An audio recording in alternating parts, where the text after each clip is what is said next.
So today we've got Jess here from Active Performance Physio, and we're going to talk about fueling and hydration pre, during and post training and racing. Welcome to Ignite IQ.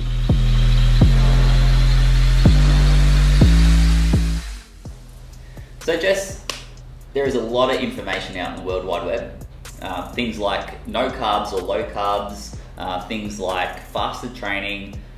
There is so much information out there, sometimes it can be really overwhelming. So we're talking to endurance athletes at the moment.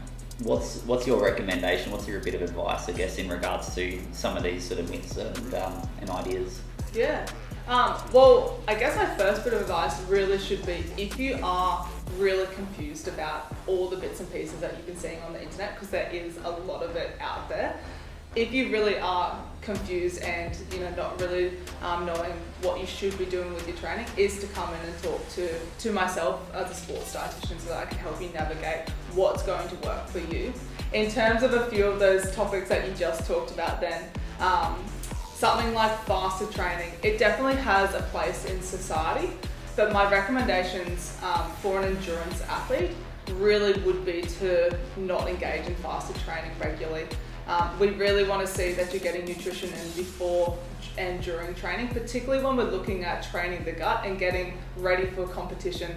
We know that you're not going to go into a race fasted, so we don't want to be training that regularly across the season leading in. Yeah. The other one you mentioned about low carbohydrate diets. Again, they do have a place in society these days, and there's lots of information around it. We see the odd, ultra runner who's done a low carb diet, but the research really isn't there. And again, we know that carbohydrates are the most readily available source of energy for you, and the recommendations are still in place that we are consuming on the higher side of a carbohydrate diet. If you are an endurance athlete, and particularly when we're looking at directly around training and competitions in our carbohydrate loading phase as well, it really is recommended to be consuming carbohydrates at that time and not trying to do any form of low carb diet. Yeah. I guess it really helps for race day as well. It's quite often that people won't have anything before training and then rock up to race day and suddenly eat, on race morning. And then get that sort of, whether it's the nerves or anything like that, they start to feel a bit uncomfortable. So it's probably good for, pre-race prep and conditioning in that regards too. Yeah, absolutely. I mean, nutrition is probably the, the least trained aspect of, long distance events. And we often see that athletes wait to the last minute to start implementing some nutrition strategies, when really we should be doing them all year round as preparation, and training the gut takes several months to achieve. So if you aren't used to consuming foods right before or during exercise, it really wouldn't be recommended to start that on your race day. We want to see that happening in the weeks to months prior, so that nothing unexpected comes up on your race. Yeah, for sure. All right, well, let's talk about strategy. So pre-training or pre-race, but let's mainly focus on training for now. What do you have in terms of recommendations, especially, carbohydrate-wise, and maybe some hydration beforehand? Yeah. So when we're looking at pre-training, we obviously will be checking your diet across the day. So we'll be checking off that you're consuming, your balanced meals, hitting your carbohydrate, hydration, protein requirements across the day. But today we're focusing just around training, and I want to talk about that 15 to 30 minutes before training. That's why we really recommend a serve of up to 30 grams of carbohydrate, so that you're able to digest and actually begin to absorb that for your training session. So 15 to 30 grams is the recommended amounts. We want it to be of carbohydrates mostly, and we're really looking for it to be low fat, low fiber, easy digest. It's not taking long to go through your system. With hydration, it's a bit of a trickier one. I think we'll talk a bit more about it today.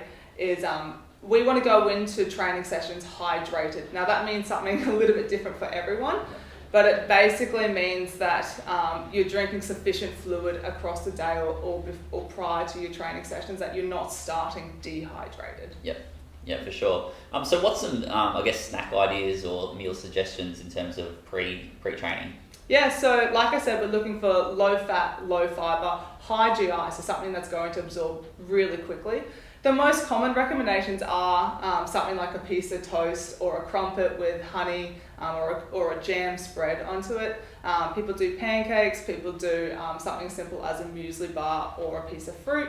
Lastly, when we're heading into races, so again, you can start to implement this in training, is we will typically recommend having something an hour before, and then your 15 to 30 minutes before, when you're looking for 30 grams of carbohydrates, we can actually take something like a gel or a couple of chews at that time as well. Yeah. So it's quite an individual kind of thing, isn't it? And sometimes it can be about trial and error, I guess. Yeah, everyone is going to have their preferences. Everyone has their own food preferences as well. So, I usually like to use this time where, because it's not a food that you would typically choose to consume across the rest of the day, because it is, high GI, it's low fiber, low fat, as I keep saying. I usually like to give athletes the choice of, maybe something that they don't have regularly that they get to start to implement before training. So things like, the crumpets or a half hot crust bun go down really well with athletes. Yeah, for sure. So what about hydration during training? Have you got any tips there? I know a lot of people tend to go out and basically just go off water, and sometimes they'll take a bottle of water, it might be for 2 hours, and come back and there's only got half in it. Firstly, I guess they don't drink enough, but then quite often it's just they're not actually getting what they need, so only water that they're drinking. So have you got any tips, I guess, in regards to how we can stay hydrated during training? Yeah, so hydration typically encompasses water, but it also will include our electrolytes and also a carbohydrate intake as well. And so that's where the use of sports drinks or electrolyte mixes as well becomes really handy. Now, again, it is completely individualized, where it is really hard to just have a black and white recommendation to throw out to every single athlete. If you're really looking at stepping up your training and stepping up your performance and races, we really want to start doing things like sweat tests so that we know what your ins and outs of fluid are. Yeah. So the best way to do this that is undertaken in a sweat test is to be weighing yourself before and after, so that we know how much sweat loss that you are doing, and we can figure out what your hydration requirements are from there. Yep. With the sweat test as well, we start to be able to pinpoint sodium requirements, and then we also know off our research our carbohydrate requirements as well for during training and during competitions, anywhere between the 30 to 60 grams per hour.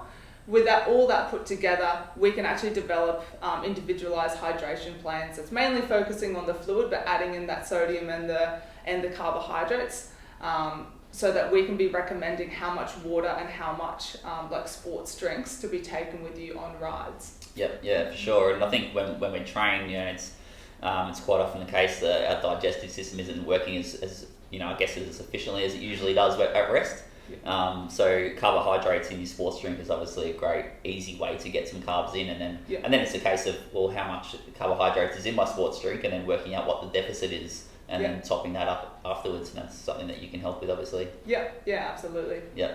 Okay, let's talk about recovery nutrition. I'm assuming that heading off to Macca's after a 2-hour, 3-4 hour session, not ideal.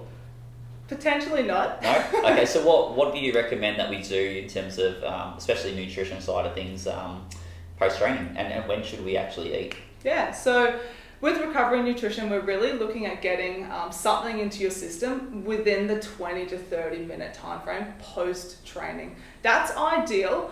Obviously, it doesn't work for every single person, and I do like to say that, hey, if you can get your meal in at least within 60 minutes, you'll probably be ticking most of the boxes.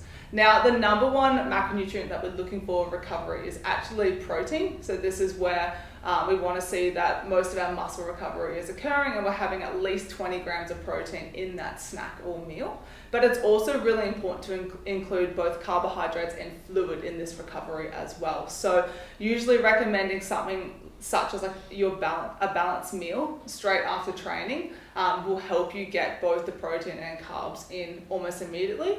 The best variation is actually doing something like a smoothie, where you're going to be ticking off your fluid intake as well for recovery. But yeah, so making sure that you're hitting the 20 grams of protein. They recommend it's about 1 gram of carbohydrate per kilogram body weight. So if someone's 80 kilos, we'd be recommending about 80 grams of carbohydrate in that meal or snack following training. And then the hydration comes from basically what we've lost during that session. Yeah, awesome. Well, there's some great information there, and it's obviously extremely important to be hitting these targets in terms of, you know, the fluid intake, the carbohydrate, sodium, as we talked about, pre, during, post. It's extremely important for performance. It's extremely important for getting the most out of your training, and obviously from the recovery side of things as well. So yeah, I just want to say a massive thank you. That was awesome. There was a heap of information there. Again, it's nice and simple. It's not that hard. It's not rocket science, is it? No. So hopefully you guys learned something out of that, and you can start implementing your pre, during, and post nutrition strategies for training, and then hopefully that'll then relay onto race day and equal better performances overall. Yeah. Thanks, Jess. All right. Thank you.